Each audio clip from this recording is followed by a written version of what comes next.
Helen Martins was born in the isolated Karoo village of Nieu Bethesda in 1897. She was the youngest of 6 children.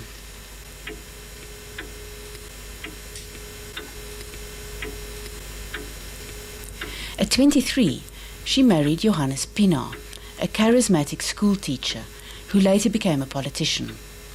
The couple found work in the distant town of Volksrust.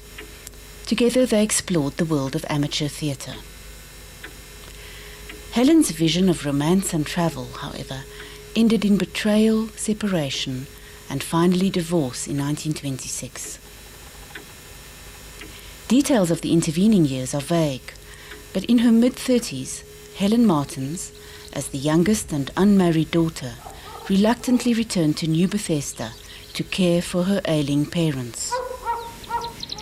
The children had been fond of their mother, who died in 1941, but their father was apparently a very moody and difficult man.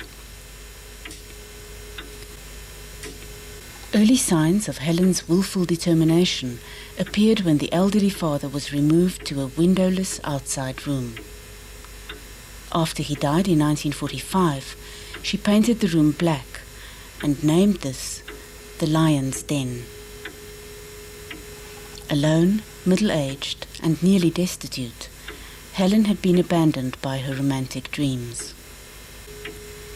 Lying ill in bed one night, with the moon shining in through the window, Miss Helen, as she became known, resolved to bring light and colour into her life.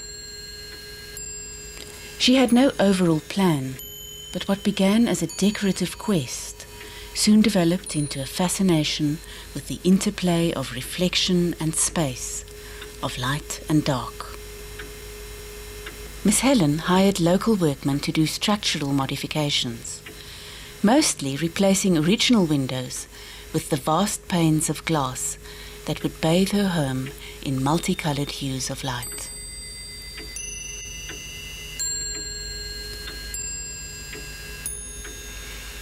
Helen's simple decision to embellish her environment grew into an obsessive urge to express her deepest feelings, her dreams, and her desires.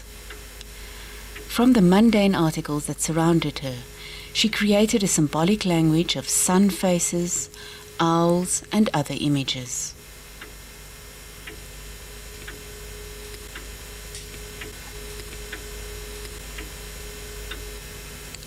When Miss Helen turned her attention to the exterior of the house, she went again to the builders and handymen for assistance. Piet van der Merwe, Jonas Adams, and finally Koos Malgas were invited to try their creative hand with cement and glass.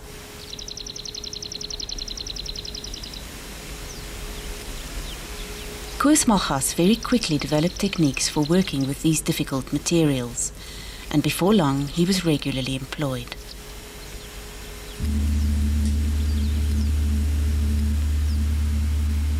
Over a period of about 12 years, she and Koos Malgas created from her imaginings the hundreds of sculptures and relief figures that crowd the camel yard and cover the walls of the house. A procession of shepherds and wise men lead a vast, almost life-size camel train towards a humble nativity scene.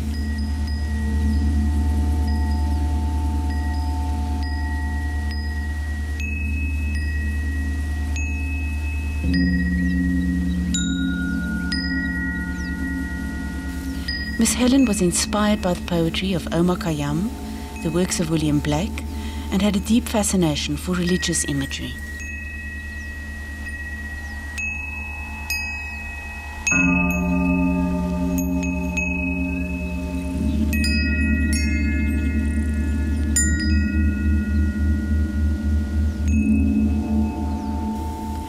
An arched entranceway from the street, watched over by a double-faced owl, is significantly barricaded by a wire mesh fence and tall cacti.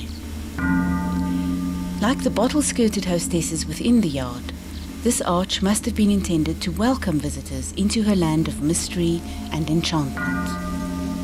But the fence speaks plainly of an increasingly troubled relationship between Helen Martins and the outside world.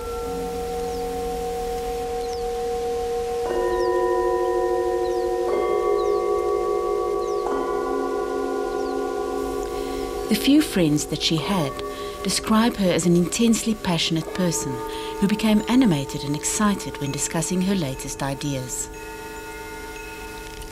The yard is dotted with sphinxes, Buddhas, and sanctuaries of tiered glass bottles that Helen called her meccas.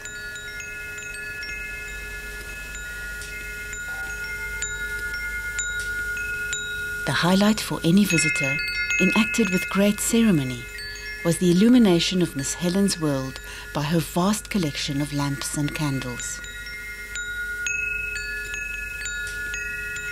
In order to pursue her vision, Miss Helen had managed to endure great physical and emotional hardship.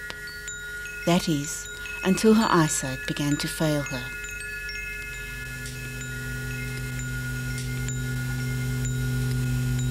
On a cold winter's morning in 1976, at the age of 78, Helen Martins took her own life.